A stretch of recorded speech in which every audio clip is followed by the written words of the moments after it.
everybody, Lord Tremendous here, got a battle report here for you. 2,500 point battle, battle report number 24. 'Tis I, Lord Tremendous of the Ogre Khans, versus Ray-Ban of the Empire of Sonstal. This is my regular Sonstal opponent, and he has changed up his list a little bit and his tactics, and we are going to throw down and see what happens. I have changed my list a little bit from our last game too. I really didn't like the Yetis. I know I threw them into a terrible combat, but I'm laying it at their feet because I'm that kind of jerk. So sit back, relax, and get ready to see how this one goes. Here's my list, and there's been some slight changes, like I said, nothing huge.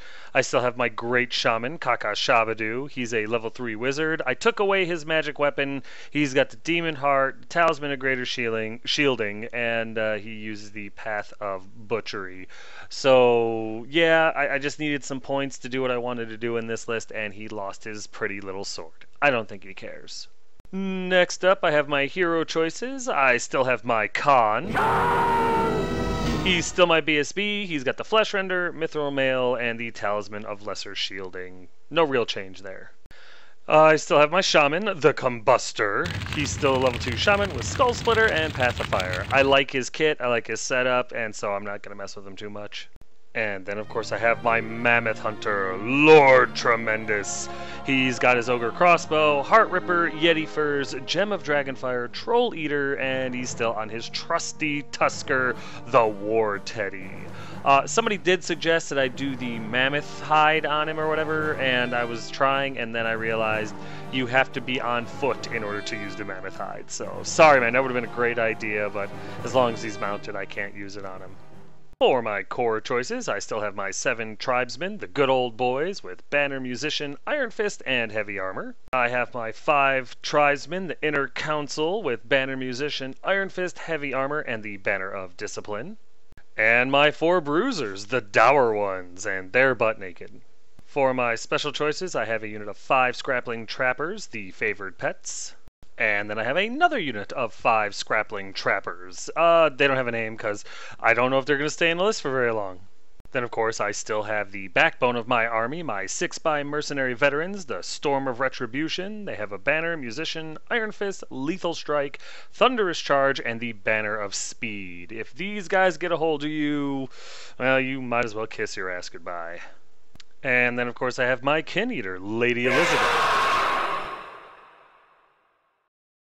I was a little concerned that Lady Elizabeth was getting a little lonely, so in this list I threw in a second Kin Eater. Just wanted to try it out, wanted to see if 2 was twice as good as 1. For my rare choices, I have my Slave Giant. Oh, and then my absolute favorite, my Frost Mammoth, Rufus. He's got a couple of Ogre Crossbows on him, but who cares? We're here for the Frost Mammoth. God, I love this model. Alright guys, that's going to do it from my list. Coming up is my opponent's list. There'll be some music playing. Feel free to pause it whenever you'd like if you want to see what he took.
Here are my spells, which are exactly what you're looking at. Here's deployment, and for the most part, it's the same terrain from the last game, only I'm on the other side of the table. Just the way it worked out. We were being lazy. It is what it is. As you can see, I deployed first because I would not have deployed like this had I realized my opponent was going to throw everything in the top right corner like that. His denied flank maneuver really threw me for a loop.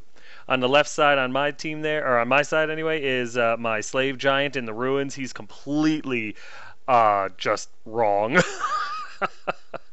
I got Tremendous, the tribesman, and the Khan in the middle there with Rufus in the ruins. They were ready to go up the middle, and there is no middle now, so they're all out of position real bad. Tremendous should be okay. He's movement 8, but oof, we'll see. And then I got my other unit of tribesmen, Inner Council. I got my Merc Vets and my Dour ones on the right flank, and they are going to do the best they can until the rest of the army can show up. I got some trappers on the right side there. That was as close as they could get. There was nowhere else to put them. And I got another unit of trappers in the field on the top left there, just holding down that area just in case those knights decide to try to swoop around or he's got something I don't know about. It's going to be a real interesting fight. I haven't seen a denied flank like this in years, so I'm really, really concerned. I was definitely beaten in deployment this game, but I'm looking forward to it, so let's see what happens. So here we are in top of 1 after movement. Like I said, I deployed all my stuff first, so I got to move first. The only thing that I screwed up on that last picture for deployment is, as you can see over there on the right flank, his rioters, they did Vanguard up. I just took the picture way early.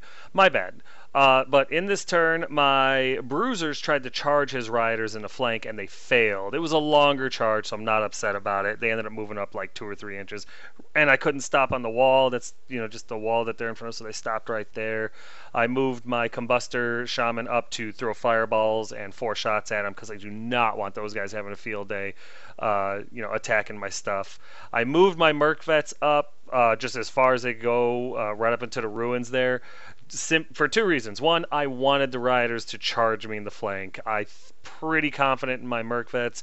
If those rioters charge me in the flank, I know I could take them. I might lose a Merc Vet, but I mean, that could also be wishful thinking if my opponent were to do that. I don't know if he would, but that's what I was hoping for. I put my Scrappling Trappers into the ruins as fast as they could go, and I just did that because screw it. If you're going to charge me in the ruins with rioters or whatever, then you can take DT2s. I don't mind.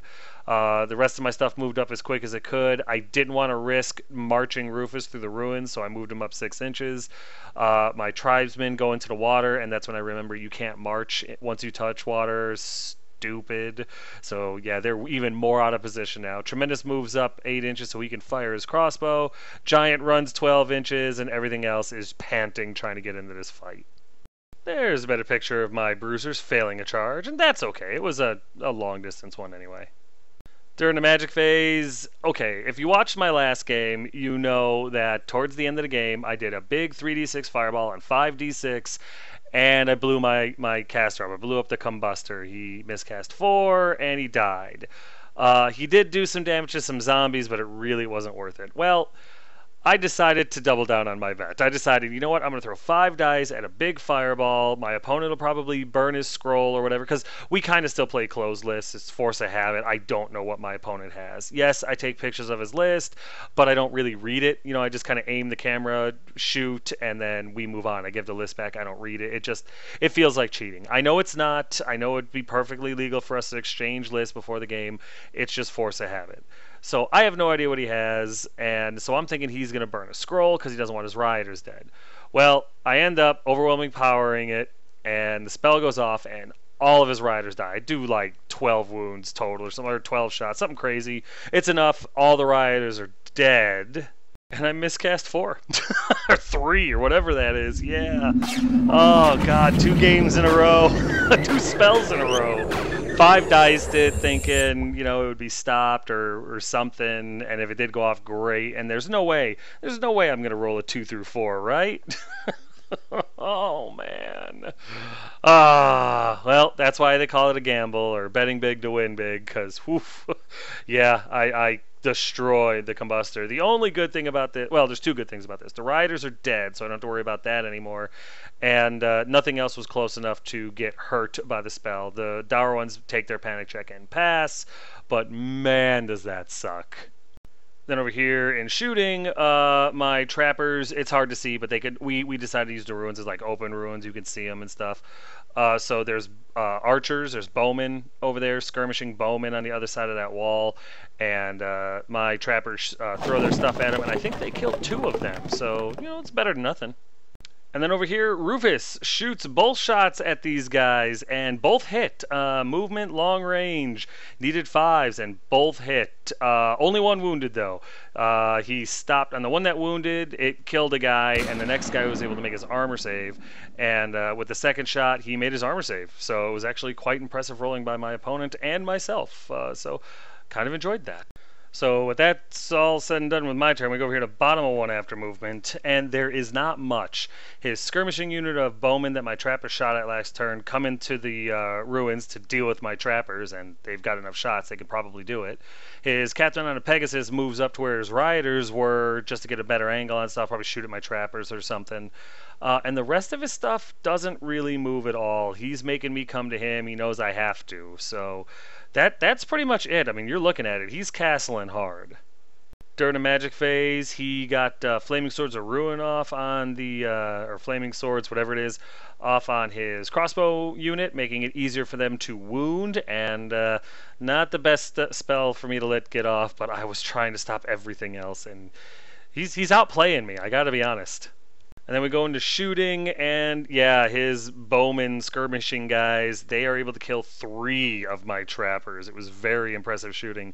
Almost as impressive as the panic check the trappers made on their own leadership. So yeah, that was very impressive. I was pleased with the trappers. And then that luck comes into play. What can I tell you? He fires his mortar, direct hits on my mercenary vets, but misfires, and then explodes. It was incredibly lucky on my part. However, it wasn't all roses. His volley gun shoots at my mercenary vets and does 4 wounds. Oh, I'm sorry, that's not right. He did 7 wounds with his volley gun. Just opened up a can of whoop-ass on those guys.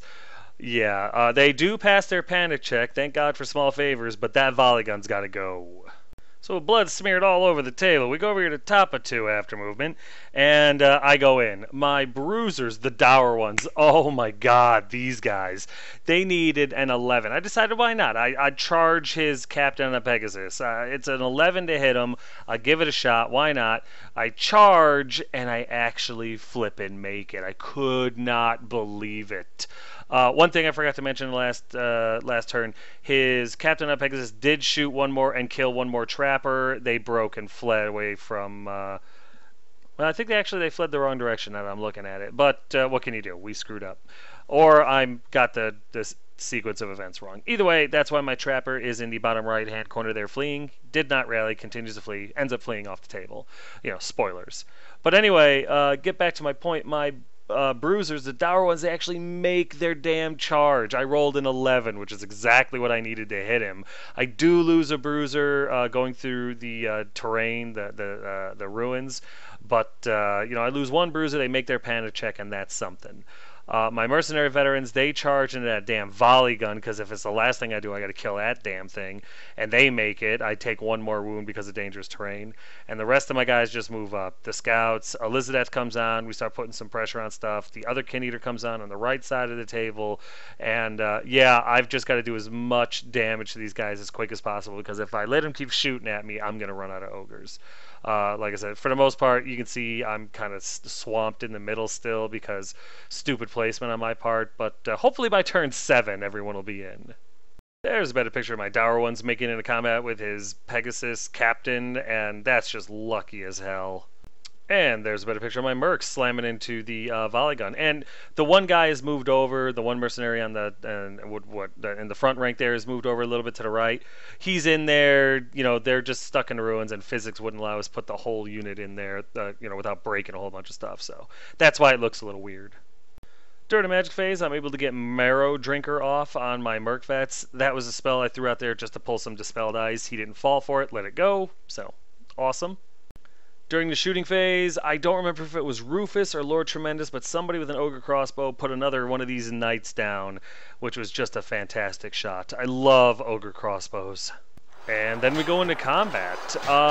Couldn't believe it. The dour ones actually, I mean, well, no, I can believe that, but they survived this fight, and they survived well. They took a couple of wounds. They put a couple of wounds on the captain, and I won this combat, but I think won because I charged. We both did the same amount of wounds to each other. The Pegasus captain does make his break check, and we stay right there, but that's awesome. What a wonderful use for the bruisers. Then over here, lo and behold, the Merc Vets were able to destroy the volley gun, and then they overran into the crossbow unit.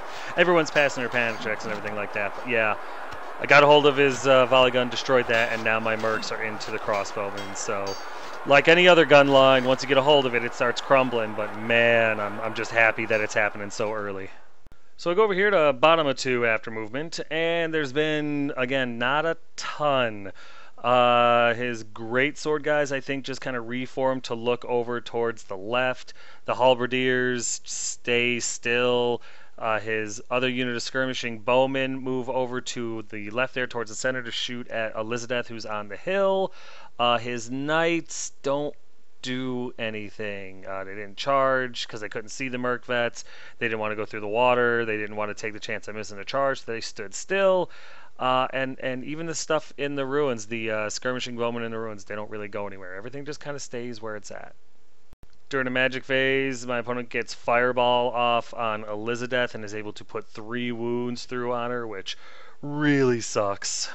And nothing happens in shooting worth mentioning, so we go over here into combat, and yes, the dour ones do lose. They take 2 more wounds, and 1 more of their number dies. But in return, they're able to slaughter the captain on a Pegasus, and that is awesome. This unit right here should be painted in gold. Oh man, that lucky BS charge I made, and then the fact that they actually won the combat. Oh man, who says bruisers are useless, huh? Then over here, my Merc Vets have no problem taking out the crossbow guys at all, and then they turn to face the greatsword guys because that's my next target. Why not, right? But wait, just when you thought it was over, the knights panic when the crossbow guys die. Oh, my poor opponent, his dice love me. Yeah, they panic. It's, you know, they run directly away from the closest enemy unit, which at the time was the mercenary vets, and they run right through a Lady Elizabeth and a unit of trappers. I think he loses 1 or 2 more knights due to dangerous terrain, thanks to that, which was some good rolling on his part, but it puts him in beautiful charge range for what was supposed to be my completely out of position giant, who's now got a beautiful flank charge at a fleeing unit of knights. Probably 300 points plus of knights just delivered. I mean, they're going to flee off the table. There's nothing he can do about it. Unbelievable. So with that, we go over to top of 3, and yeah, as promised, my giant charges his knights, who oblige and flee the hell off the table. So that's a huge brick of danger I don't have to worry about anymore. And my Kin Eater that came in on the right flank charges into the flank of the halberdier unit.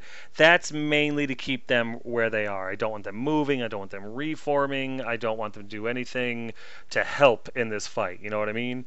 I send my bruisers into the unit of bowmen because they're there, and why not? My bruisers have already earned their points. I can be a little reckless with them. They pass their dangerous terrain checks. Life is good. And then, of course, my Merc Vets slam into the great sword-wielding bastards, because if anyone's going to take them down, it's going to be them.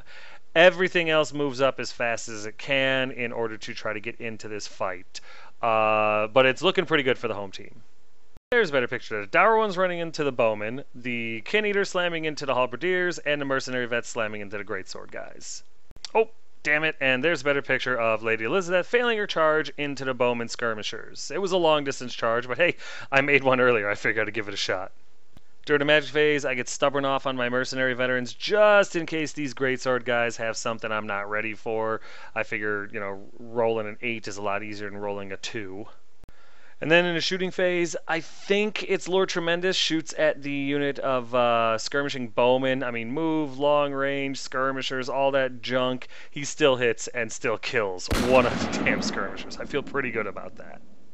And then in combat over here, we go into combat anyway, and the dour ones destroy the bowmen. However, I do lose one of my bruisers to the bowmen, so it's not like it was all fun and games. I think I took 2 wounds in that one. I destroy the unit, or I don't destroy the unit, I break the unit, run him down, and then my dour one, the dour one that's left, slams into the unit of halberdiers to get into that combat that has not taken place yet. Over here in combat, though, it gets ugly. I mean, the greatsword guys, they really are elite, man, because they weather all of my attacks. I kill a decent amount. I kill, I think, between 8 and 10. And in return, though, they kill 2 of my merc vets. They actually win this damn combat, which really glad I got stubborn off at this point. And I'm sorry, yeah, nothing happens. I make my break check because of stubborn, thank God. And then we go over here into combat, and we kill a decent amount of halberdiers. I think 6 to 10 die, something like that. They don't do anything to my bruiser, but the Kin Eater takes a couple of wounds, which was shocking. I was not expecting that. I believe they win this combat, to be perfectly honest. The dour one makes his break check, and the Kin Eater's unbreakable, so... oh well. So we go over to the bottom of 3 after movement, and there's none. Everything he has is either dead in combat or a little skirmishing unit of bowmen that just kind of twirl around a little bit to take better shots at my Kin Eater, Elizabeth. That's really about it. One more thing, I did kill his wizard who was in his greatsword unit with my merc vets, so he's got no magic phase anymore either. Nothing happens in the shooting phase whatsoever. He doesn't have a magic phase, so we go into combat. And the halberdiers hand me my ass. We do a little bit of damage to them. I think like 2 to 4 halberdier guys die, but they're able to take out my Kin Eater, put a wound on my remaining dour one, and then I lose combat and I break. And he chooses to restrain. He just reforms instead. The dour one runs across the ruins, passes dangerous terrain checks, but he's still kind of in the ruins where he's at, as you can see. And then the halberdier unit turns to face the great swords to see what they can do in the rest of his combat. So, son of a bitch! Don't get me wrong, I wasn't expecting to win that combat, but to lose my Kin Eater in 2 rounds of combat, that might be some kind of record. Then over here, I flub pretty spectacularly. I do get some attacks through. I think I kill 3 greatsword guys, and then the greatswords just mutilate my merc vets. Yeah, I don't know what flew up the greatsword unit's butt, but they are super dangerous all of a sudden, and took out my merc vets. It's a damn shame. So we go over here to top 4 after movement, and I charge with Rufus, and I charge with my Inner Council into his greatsword unit. Only the Inner Council makes it, which really makes me worried. The greatsword just chewed up my my merc vets. The Inner Council is not as combat heavy as the merc vets were, so kind of regretting this charge, but I figured if I didn't charge him, he was going to charge me and I'd be screwed. Nothing else is in range or in position to help, so when Rufus failed to charge, that really upset me and shocked me, I'm not going to lie. My dour one does not rally, flees, trips, falls on his face, and just lays there for the rest of the game. We're going to call him dead for all intents and purposes. That little stupid trapper, he finally ran off the table, and that's not a shock at all. And my Kin Eater charges the bowman, and I forgot they had turned to face me. So they stand, they shoot, and they take out Elizabeth because I'm an idiot. I'm playing a little reckless. I think I may have counted this one as a victory before it actually was, and I'm starting to pay for it with my lax playing. And I realize it at this point, and I'm just hoping there's enough time left in the game to turn it back around. There's a better picture of a failed charge from Rufus, as well as Lord Tremendous tried to charge as well, and he failed. And of course, there's Elizabeth's failed charge, which she would have made had she not been murdered by the guys she was trying to kill. And there's a better picture of my dour one, my last dour one, failing his dangerous terrain check when he fled and died. I'm not even mad. Those guys were friggin' heroes in this game. During the magic phase, I go all out. I get stubborn off, and then I get blizzard off on the greatsword guys. Just in case I lose this combat, my tribesmen are now leadership, stubborn 9, and also the greatswords are at -1 to hit me. With parry, they need 5s to hit me, so should be really, really difficult for the greatsword guys to do any damage to me. I hope. So we go into combat, and holy sweet lord, it is a massacre on both sides. I think I kill like 12 greatswords. I'm not even lying to you. Like a rank and a half, 2 ranks die of greatswords. But in return, needing 5s because I forgot to direct attacks at his damn prelate or whatever he is, he's able to do a boatload of 5s because he's got hatred and kills does 9 wounds to my unit, killing 3 guys. I lose this damn combat, but I am stubborn 9 and I break. I do not make my stubborn 9 break check and I flee. The only redeeming thing is I get away. I roll like a 10 to get away and he rolls like a 7. Oh my god! So, with this happening during my turn, he gets to charge these guys again, and if he goes after him, he's probably going to catch him. I may have just lost this damn game. So here we are in bottom of 4 after movement, and he does charge my tribesmen. They flee, they get away, and the only reason they get away is because he redirects into Lord Tremendous, who stands and shoots. I think he kills a guy. I'm not 100% on that, but they make it into him, and I'm okay with that. I'm hoping that Tremendous can handle that. He's built for combat, so I think he's going to be all right, but we'll see, right? The halberdier unit moves up to threaten Rufus, and the archer unit moves up to threaten anything that it can. That's it for movement. There's a better picture of his greatswords chasing away my tribesmen and slamming into Lord Tremendous. And just so that everyone understands why they're at such a weird angle, the reason that my tribesmen move that way first is because his archers charge my tribesmen first, and that's why they're at that weird angle. Then his greatswords charge them to make them go further. They bounce through Tremendous, and that's how they got away. And then, of course, they redirected into Tremendous. So the archers failed their charge, and the greatswords made it into Tremendous. So just so that everything lines up, because I just realized that looks really, really weird. So we go into combat, and Tremendous is able to hold him off. I end up in a challenge with his prelate, who's got that item of identity theft. I can't remember what it is, like the Amulet of Suna or whatever. So where it's basically that item where you swap all your stats. Well, Tremendous ends up taking a wound. The character ends up taking a wound. I do lose his combat because he charged me. He's got a rank. He's got a banner. So I think he wins by 3, and I'm able to make my leadership 6, no problem, thanks to the BSB reroll. So, oh, Lord Tremendous, I love you.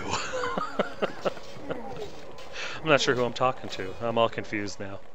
So we go over to the top of 5 after movement, and I get desperate. The tribesmen with my con go into the greatswords. Only one model is going to be able to clip them, but I'm going in for the combat res. I'm not really going in to cause as much damage as I could, because that's going to be Tremendous's job. He's going to have to kill this character, and after that, maybe we'll do some reforms. I don't know, but the way it is, I think I would have taken more damage than I would have dished out had I reformed Tremendous in any way, shape, or form. So I'm fine with this corner-to-corner charge. Rufus charges the halberdiers, and he was fully healthy when he made that charge. Going through the ruins that were trapped by my trappers caused. He took dangerous terrain checks and failed all 4 because monsters roll 4 dice for dangerous terrain. I failed all 4. So Rufus now has 2 wounds left, going into a huge unit of halberdiers. Fuck. I usually don't swear, but this, I think, definitely qualifies as a fuck moment. So, yeah, awesome. There's a better picture of my tribesmen slamming into the greatswords, and my other unit of tribesmen did rally. I forgot about that. And there's been a picture of Rufus committing suicide because he didn't realize how dangerous the ruins were. And yeah, that's not Rufus's fault at all. That's just bad dice rolling on my part. During the magic phase, out of desperation, I get Blizzard off on the Halberdier unit, just hoping and praying that it helps. And then we go into combat, and it's rough, I don't mind telling you. Tremendous is able to kill the prelate that he's in combat with. I think he does 2 wounds to him, which is great, because I think he only had 3. So it was just enough to finish him off. I think Tremendous has 2 wounds on him total now. He got 1 for dangerous terrain going through that damn water earlier, and I think he took 1 into combat, and that's it. The tribesmen are able to do a little bit of damage to the great swords, but not enough to kill them, or not enough to really do anything other than win the combat. However, the great sword unit is stubborn. They make their break check, and we move on.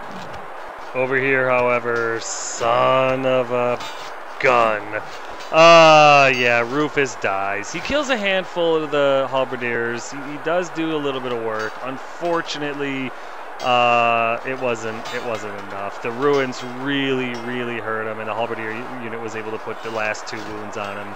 Otherwise, I would have won this combat, and they would have taken a stubborn check with a reroll. But yeah, that really sucks. I didn't even get my D6 stomp attacks in, so not thrilled with how that one worked out. But how was I supposed to know, right? So here's bottom of 5 after movement, and the halberdiers enjoyed killing Rufus so much they decided to try it on my good old boys, and they charged in, blizzard on them and everything, and they made it. They made it pretty well, actually. Other than that, the little skirmishing unit of bowmen guys, they don't have to go anywhere, they don't have to do anything, they're going to shoot at my giant, and that's it for movement. There's a better picture of the big combat in the middle of the table, and this is what it all comes down to. The first unit to break or get destroyed, that's it. That the owner of the unit that breaks a unit is going to win the game. It's simple as that. You're looking at the climax. So yeah, we don't waste any time. Nothing happens in shooting. We go into combat, and it's brutal. Blizzard helps me out a ton on the right side there. He does get rerolls for 5s and stuff like that, but I'm able to put a lot of damage onto him, and his dice just turn on him. I ended up in a challenge with my Khan with his BSB, and my Khan was able to just destroy his BSB, which was huge. And believe it or not, I think we win this combat. I mean, I kill 8 halberdiers, I kill 3 great swords guys. I take just a couple of wounds for my trouble, but he has a couple of ranks, banner and stuff like that, so it's pretty close. He's stubborn or steadfast, and nothing breaks. So it's really coming down to the wire, but I'm trying to score points through characters right now. And then we go over here to top of 6 after movement, and I charge in with my giant. He was up on the hill, saw the flank of the great swords, figured, hey, if that's still around during top of 6, he'd charge in. He finally makes it into this game. Yes, he did chase off the knights. That was huge, but now I need him into this combat because I need to kill off this unit in order to secure the victory and save Lord Tremendous and my tribesmen, because this is a brutal fight. Other than that, nothing else moves. There's a better picture of just how crazy this combat has become. During the magic phase, I throw a little bit of caution to the wind, and I get +1 strength off on my tribesmen just to really help them cut down on the halberdiers, because that's where I think I'm going to get the majority of my combat res. But the only reason my opponent really let it go off is because I overwhelming powered it on like 4 dice, which was bad, I know, but I was desperate. I ended up miscasting 6, which isn't as bad as it could have been. And in the end, I mean, really nothing happens. I think 1 wound happens to my general, maybe 1 wound happens to the unit, but for the most part, all it does is ends my magic phase. And then we go into combat, and we got him. The giant, Lord Tremendous, and the attacks I could throw into the greatsword unit finished him off. I killed his general. I was able to finish off his unit of greatswords. I do a decent amount of damage to his halberdiers. I win this combat. The halberdiers are steadfast. They stick. but I got him. I can overrun with my giant into the flank of the halberdiers. However, at this point, my opponent goes, well, it's pretty much over. And there it is. There's the end of the game. My opponent calls it. It was done. His halberdiers weren't going to be able to do anything. My giant was going to overrun into him and do a bunch of damage. And next turn, more than likely, the way he was rolling too was really bad. I felt so terrible for my opponent. I really did. And with the giant and the tribesmen and everything else able to concentrate on the halberdiers, it would have been over for him in the next combat, and he knew that. So, what can you do? What can you do? We ended up calling it right here, and yeah, that was it. It was a hard fought game. It really, really was. And you know what? I'll get to the recap in a second, because right now Captain Picard wants you guys to sit back, relax, maybe get a drink, take a breather, have a cigarette if you smoke, and if you don't start. And we'll just get to the damn recap. Tell him, Captain Picard. Make it so.